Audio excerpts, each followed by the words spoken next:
Welcome to Because We Can. My name is Jay, an advocate, organizer, and conscious seeker.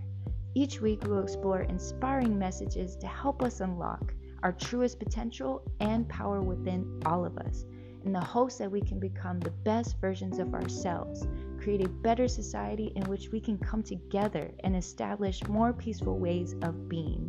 When we believe we can, we become absolutely limitless. Now, let's dive in and see what today's message brings us.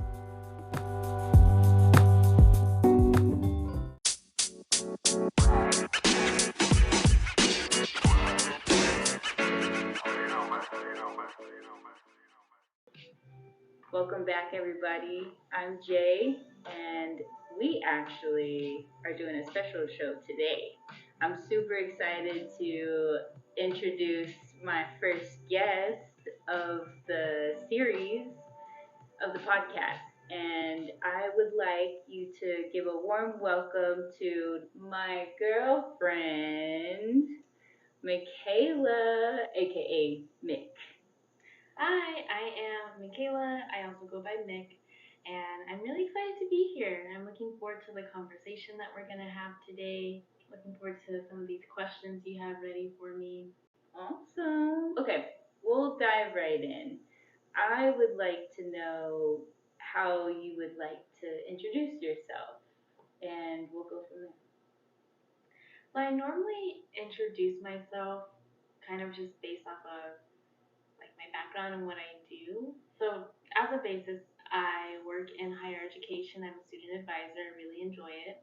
I also thankfully get the opportunity to work remotely, so that is also something I'm super, super grateful for. I got my bachelor's in psychology and got my master's in industrial and organizational psychology. And my experience in higher education is what led me to want to work in higher education. So initially, when I was getting my bachelor's, I was thinking of doing something along the lines in social work or maybe counseling, things like that. And then as I dove further into education, the interest in higher education became larger. And so from there, I got my master's in industrial and organizational psychology, and I gained an interest in policy writing, and I wanted to write policy for employees, whether they're in higher education, whether they're students, whatever they may be doing, I wanted to write policy in regards to Title IX, work-life balance, and things along those lines. And then from there, that kind of fell off because there's a lot of steps in the ladder you need to climb up to get to that point. Oh, yeah. Which that doesn't mean that I quit. I'm not giving up, but I definitely take some time to get there. So where I'm at right now, I'm very happy.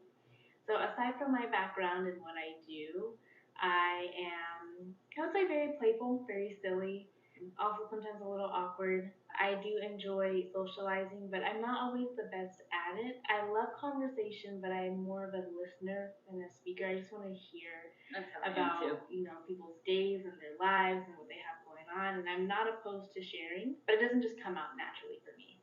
That is a little bit about myself. I have a dog. I have a cat. Ani and Pow Pow. Yes, they're my sweet little babies. I'm a very routine person, very organized. Yeah. Awesome. Very cool. I know sometimes you don't feel like you are this, but how you're so put together and so pristine, and everywhere you go, it's like you're already one step ahead. That was one thing that really set you apart from a lot of people that I've come across, and especially like with dating and everything too. But I mean, that's one of the qualities I really have admired about you, is how you're able to manage your time with everything that you do, because you've gone to school, you've graduated with a master's and a bachelor's, and you've had a various experience in different things work wise. So like, how have you navigated all of that and still have time for you? Well, first, I want to say thank you. That was very sweet of you. Yeah. I think it's really exciting that you see me in that way, because you're right, I don't always see that. Mm-hmm. But to answer your question, how do I make time for me? given everything that I am involved with. I think it comes with a lot of discipline. I have specific time in my day that I set aside for myself that I wouldn't say no one, because you're allowed to impede on that time. But I wouldn't even consider you impeding on that time. I just enjoy your company, right? Yeah. But I have specific time that I set aside, especially in the mornings, like my morning routines and my evening routines. That's my time to make sure that I'm pouring into my cup so that I can pour into others as well. Nice.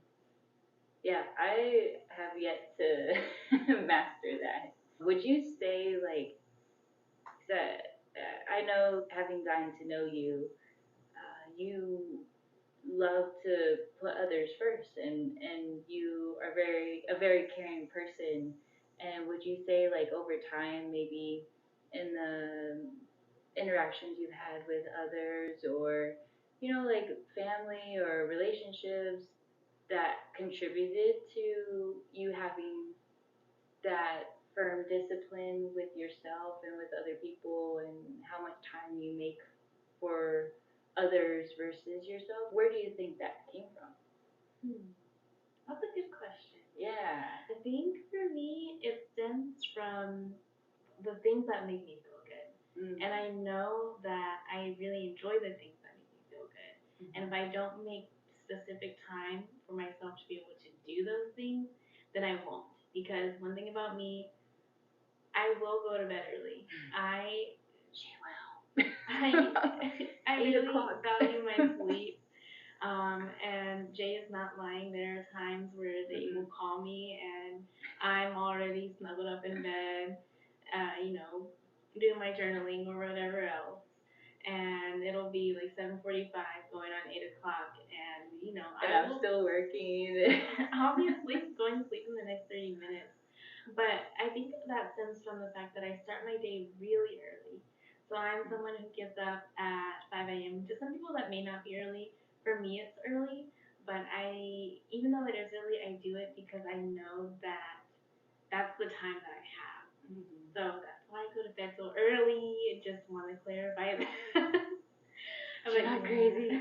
I usually do get up around 5 a.m. and I'm very strict with my morning routine, and I'm very consistent, because consistency is what keeps me on track to do those things. It doesn't have to be the same thing every morning, but if I don't follow a similar schedule every morning, then I will kind of just get stuck, like, okay, what do I do next? I think I want to take a nap now. So if I'm not like following that routine, it definitely throws me off. So I would say things that keep me on track with that balance is discipline, as far as knowing that I want to feel good and I know how to make myself feel good, and consistency. Okay. You mentioned pouring back into yourself and making sure that whatever you do throughout each day, it's allowing you to feel good and to re-energize and recover, right, from like a long day of work or a long week, or if we had like a really fun time with friends or whatever it is. On the topic of self-care is what I wanted to bring up next, which you do a phenomenal job at, and I don't know how you do that. I feel like a lot of people are just getting acquainted with it and introduced to it. It's been around, right? That topic of really taking care of yourself, but what does that really look like? And I know it looks different for everybody, but how does it look to you? And what are some things that you do that to pour into yourself? For me, I like to focus on the idea of reducing the noise, and that can apply to clutter in my home.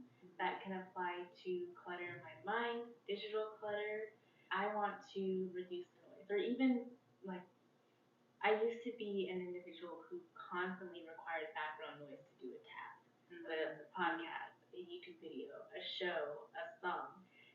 It was constant stimulation, Right. which for some people maybe that works for them, but for me it was just, I don't know, my brain just felt very active all the time, and that's not a way that I enjoy feeling. I like to take things slow. So I reduce the noise by making sure I set time aside for silence. That silence helps me really get through my thoughts to kind of be able to focus on self care. And for me, self care, again, it goes back to it's more than just the face mask and the bubble bath to me, which that is definitely a component of it for sure. But every day I take time to make sure I do the closing shift. So before I go to bed, I make sure the kitchen is clean, all the dishes are washed. Anything that's not in its place, I will put it back in its place. Virgo rising. Okay. Pisces sun. Yes. Gemini moon. That is my chart. Thank you.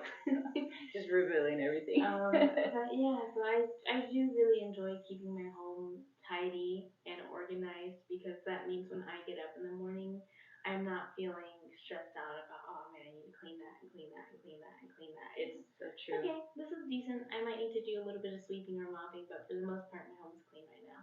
Yeah. And then since I don't have that stress on me when I get up, then I'm more likely to do things like practice my faith and journal and exercise and make sure I'm drinking my water and make sure I'm taking care of, things like paying bills if I have extra time in the morning.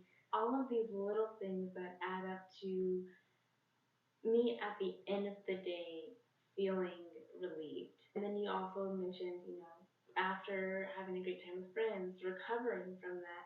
So I am most definitely an introvert, but I know how to party. I know how to have a good time.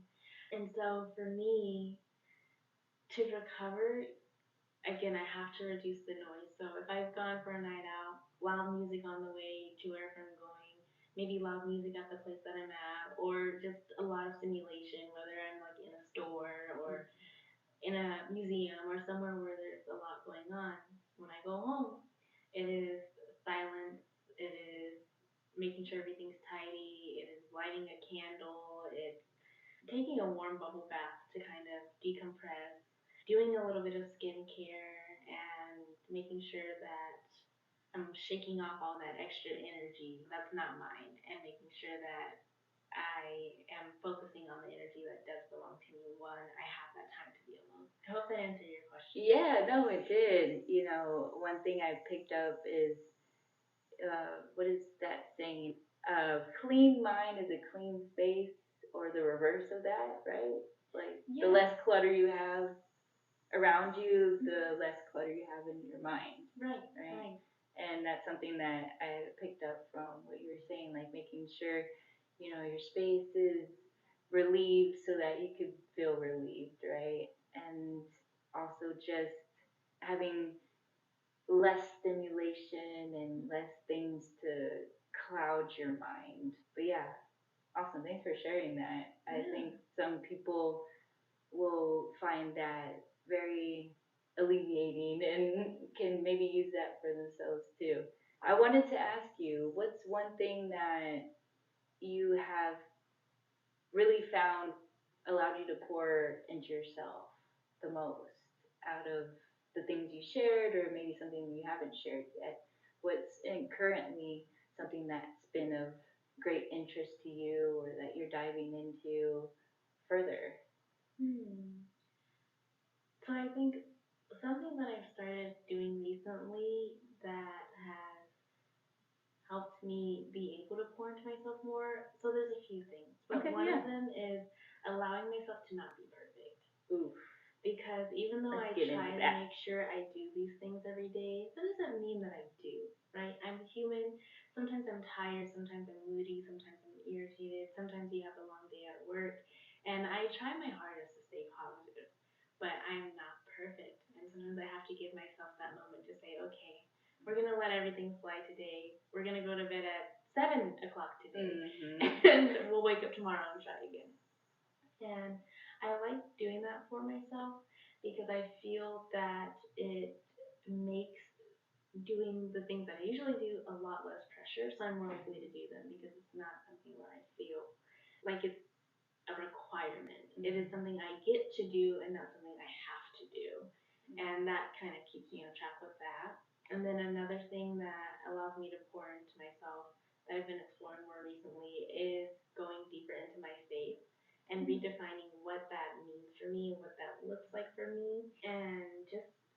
exploring and doing my own research, and I've been enjoying that as well.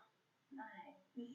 I actually wanted to get a little bit into the faith component that you've been exploring. One of the ideas I had for this talk as well was whenever I'm around you also is I feel like I myself am being a good quote unquote human, exploring what does it mean to be a good human. And we actually had like a very stimulating conversation the other day about how to be a good person and what does that look like, and living in a world today where it's very ambiguous and uncertain, and things that are happening around the world. And I mean, I know it's a lot to get into, but how do we show up every day as an individual and as a collective when we talk about spirituality and religion, however you see it?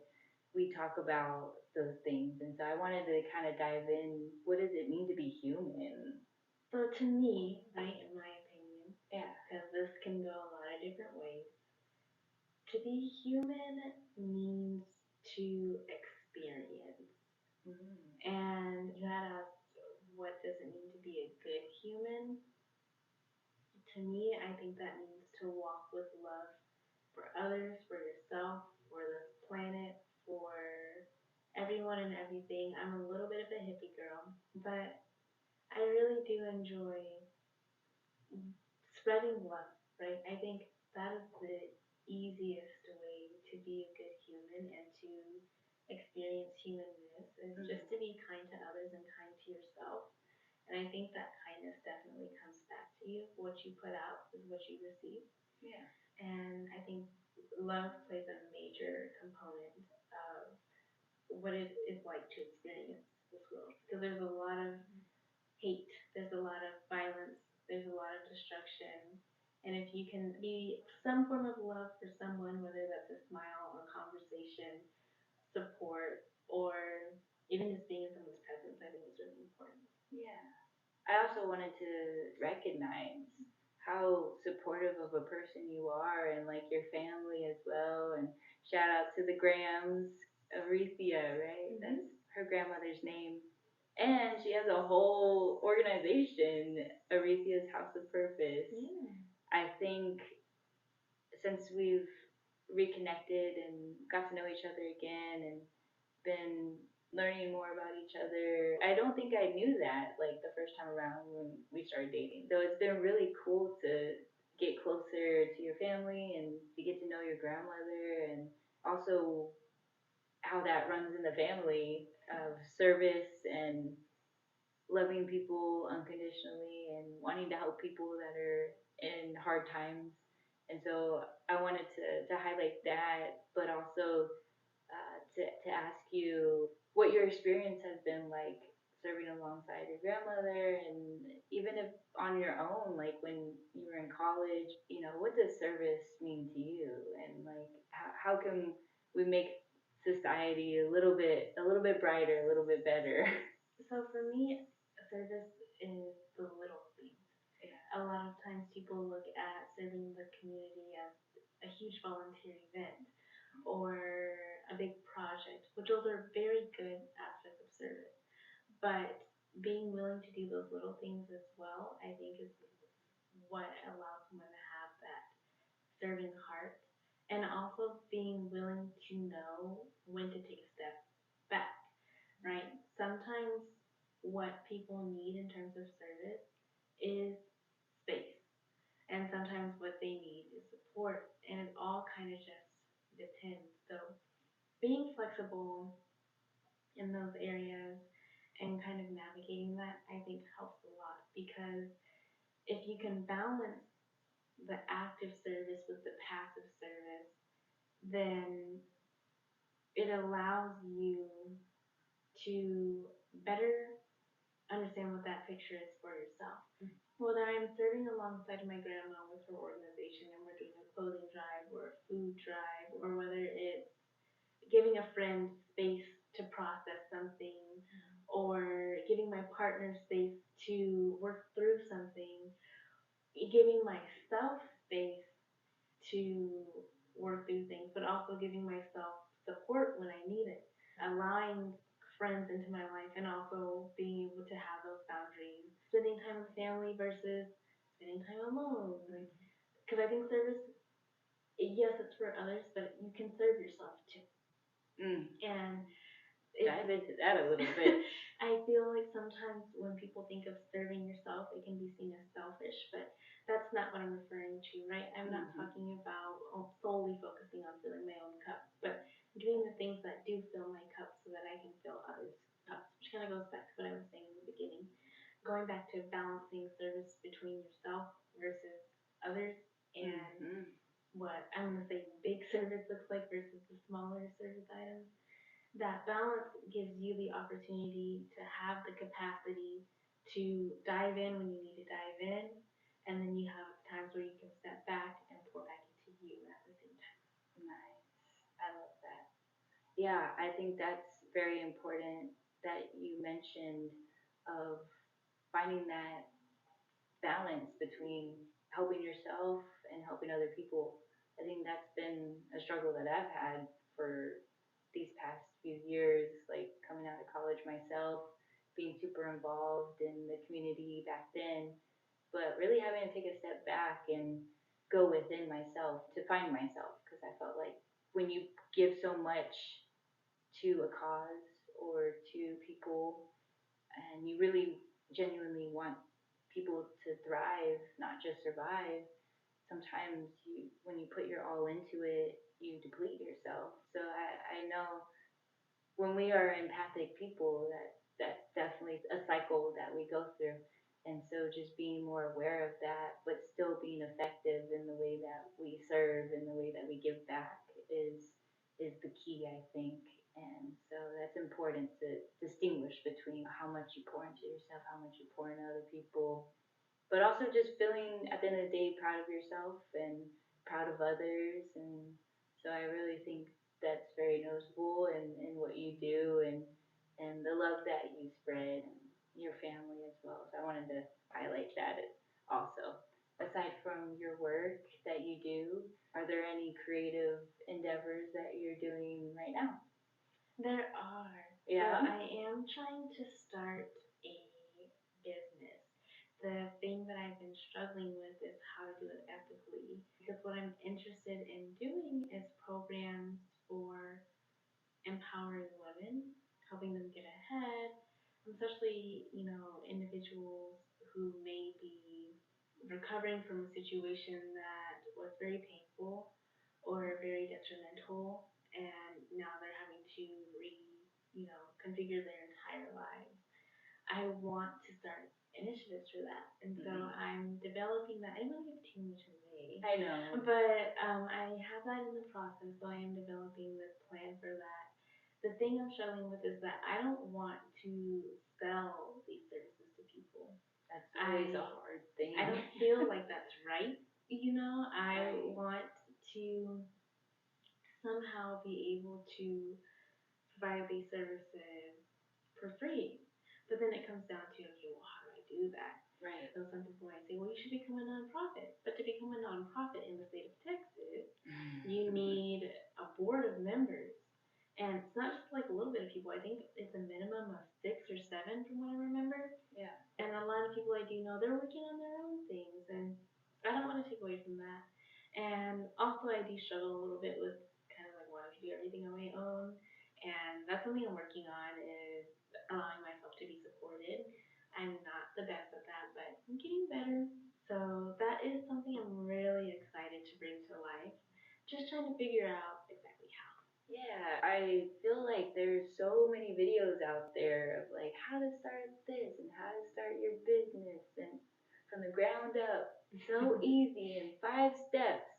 Just do this, this, this. And it's like when you're actually doing it, I feel like they don't go into detail to where it's like, oh, wait, I need to do this, this. You didn't mention that, okay. And so I can just imagine people that are out there wanting to start and they get discouraged because it's like, oh my gosh, there's so much that we're not told or that is not made aware. And so I just want to commend you and to everybody else who have that vision and have that dream that you are wanting to do something with it. And believe me, I feel like you have the right connections to get it up and going and people in your corner to support you. And, I'm always here to help. It really does take a village and it really does take a team with any cause. I think that's important to highlight, even if you feel like you may not be supported at this time, never give up on that dream. I think it's so important to go after it because everybody has a unique path and everybody has a unique calling, and what speaks to you may not speak to somebody else, but we need everybody, their gifts and talents. So I just want to throw that in there for whoever's listening and for my partner in crime. Given that Mikayla here is our first guest, I was thinking of questions to ask every guest. Okay. And so I couldn't narrow it down to like three, but I know on a few podcasts people do like lightning rounds or things of that sort. So go at your own pace because, we're still kind of like breaking it in. But the first question I wanted to ask you is I need to look at it real quick. What makes you happy and what brings you joy? Love. Love makes me happy. Love brings me joy. I like to love others. I enjoy receiving love. Sometimes I have a little bit of difficulty doing that, but again, working on it. But love. Love? Okay. Next question is, if nothing held you back, what would you do and why? If you had no limits, simply because you can, what would you do and why would you do it? Well, that's a really good question. And I think I'm gonna go with something that I've been wanting to do for a long time. Okay. But I'll figure out a way to move into the forest. And yes, we didn't even dive into that. Off of the land. And I would start my own little garden, and I would want to do this, like figure this out without electricity. So using a fire to create warm water, the basic stuff that's right, like survivalist guide. I swear I'm like trying to research that this coming year. I feel like it's stuff that I should know how to do that maybe I don't know how to do. Like I know you can start a fire using like a stick and kindling, but there's a lot of research I need to do. But that's definitely something I would want to do is move into the forest, live off of the land, forget rent, forget bills. I'm going off grid. Off grid? Okay. I'm gonna join you. Yay! What advice would you give your younger self? Advice I would give my younger self is Stop. advice I would give my younger self is to relax. I think that's a good one. Put a lot of pressure on myself to be what everybody else wanted me to be, and that led me into adulthood and having all of these different personalities depending on who I was spending time with. And I really don't like that, and that's something I'm trying to step away from, is to just be who I am. So I would tell younger me to relax and do you and be you, and people will love you for it. The people who are meant to be in your life will definitely accept you for you being yourself. So be weird and quirky and loud and that's what I would tell my younger self is free, relax, and be you. What advice would you give someone who might be struggling to find their way right now? Find someone you can lean on. And I know for a lot of people that's easier said than done. A lot of people don't have support systems in their life. A lot of people are stuck in a situation based off of the society that we live in and the world in which we've created. I won't go too deep into it, but the system created by our society doesn't work to lift up everyone. And so if you can find at least one person who's willing to be in your corner, and if you can't, I would say reach out to me. Like I'm willing to be in your corner, and that's one of the things I like about the work that I get to do, especially working with the students I work with. A lot of them, it's not that they don't know like how to go to school. It's not that they don't know how to study. You're a student success coach. Yeah, it's just that they just need support, and when you don't have that support and you feel alone, things can get really challenging. And some people have to go through it alone, which is hard to hear and hard to see. Again, I hope that one day that would not be the case. Right. And again, if you need someone in your corner, I'm more than happy to be in your corner.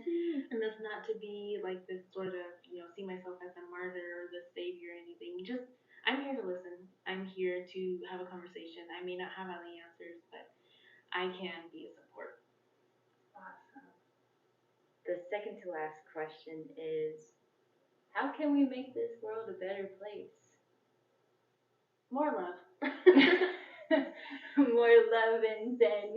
And also, I'm trying to say this without getting too political. Hey, go right ahead. But this is a brave space for everybody. I think there's so much focus on money because our society is built on money. And money makes the world go round. Frustrates me is that the amount of money you have is what determines your worth, how important you are to society, whether or not you deserve health insurance, whether or not you deserve access to certain resources, whether or not you can go to school or get the job that you want. It irritates me, honestly, that money determines your worth. Mm-hmm. So to make this world a better place, let's not determine a human's worth by the amount of money that they have or were born into. Worth should come from who you are, right? And that's not anything groundbreaking. We should all know that your worth as an individual should come from the person that you are, not from the money that you have. So that's what I would say. Yes, I totally agree. Yeah, how do you not get too political with that? I think you said it very well. Okay. Last question. What are you working on in this season of your life in 3 words or less? That's a good question. Thank you. 3 words or less. Can I do 4? Okay. Being receptive to love. Awesome. You could also did like 4 one-worders too if you wanted to. But being receptive to love? Yeah. Being receptive to love. What do you mean by that? So, I can sometimes be distant, I think, when it comes to love, receiving love. Sometimes I struggle in that area, and it's easy to give love, but then to receive it, it can feel weird, and it's just something I'm working through. It's just past experiences that I've gone through that I think I need to let go of, because sometimes you can hang on to those things and you really shouldn't, and they can prevent you from experiencing a lot of things. That's what that means for me. Okay, I said that was the last question, but based off what you just mentioned, I wanted to ask one more. Mm-hmm. Out of all of your experiences you've had up until now, mm-hmm. how would you describe the person that they allowed you to become? They taught me a lot about how to be there for someone and be there for myself. And they've taught me a lot about self-love, boundaries, all those really important things that I think we all get to a point in our lives where we start to grasp them. Mm-hmm. But I think given what I went through in the past and the work that I have been doing is really becoming a part of who I am. Mm-hmm. And it has shaped me in that way. Yes. Awesome. What a lovely answer. Oh, thank you. Yeah. Well, Mikayla, a.k.a. partner in crime, a.k.a. Mick, thank you for being on Because We Can. And I hope you enjoyed the time here that we've spent all together. We appreciate you for being on the show, being the first one, and I hope you can come back for a second or third round. I know I wasn't able to ask all the questions I wanted to, and let us know if you have any questions you would like to ask Mikayla or a future guest. I would ask, how can we find you? But she is also detoxing from social media and trying to live her off grid life right now in the process of reclaiming her time back to herself. So I fully respect that. Whenever she makes her way back to Instagram or has her business up and running, I will let everyone know a good contact to have for her if ever you need her. So yeah, thank you for coming on. Is there anything else you would like to mention before we wrap up the show? No, I just want to say thank you for having me. This was a lot of fun. Oh yeah. Feels like the conversations that we have on a regular basis. Yeah. So it was nice. Awesome. Yeah. All right. Well. Oh, you know what? What we could do? We can sign off together. Say thank you for tuning into Because We Can. Okay. Okay. All right. We'll see if this works. And if not, I can just cut it out. All right. Ready? 3, 2, 1. Thank you for tuning in to Because We Can. Bye. That was good. High five. I did do action. I'm just kidding. Woo, we did it! Can I use hand Yeah.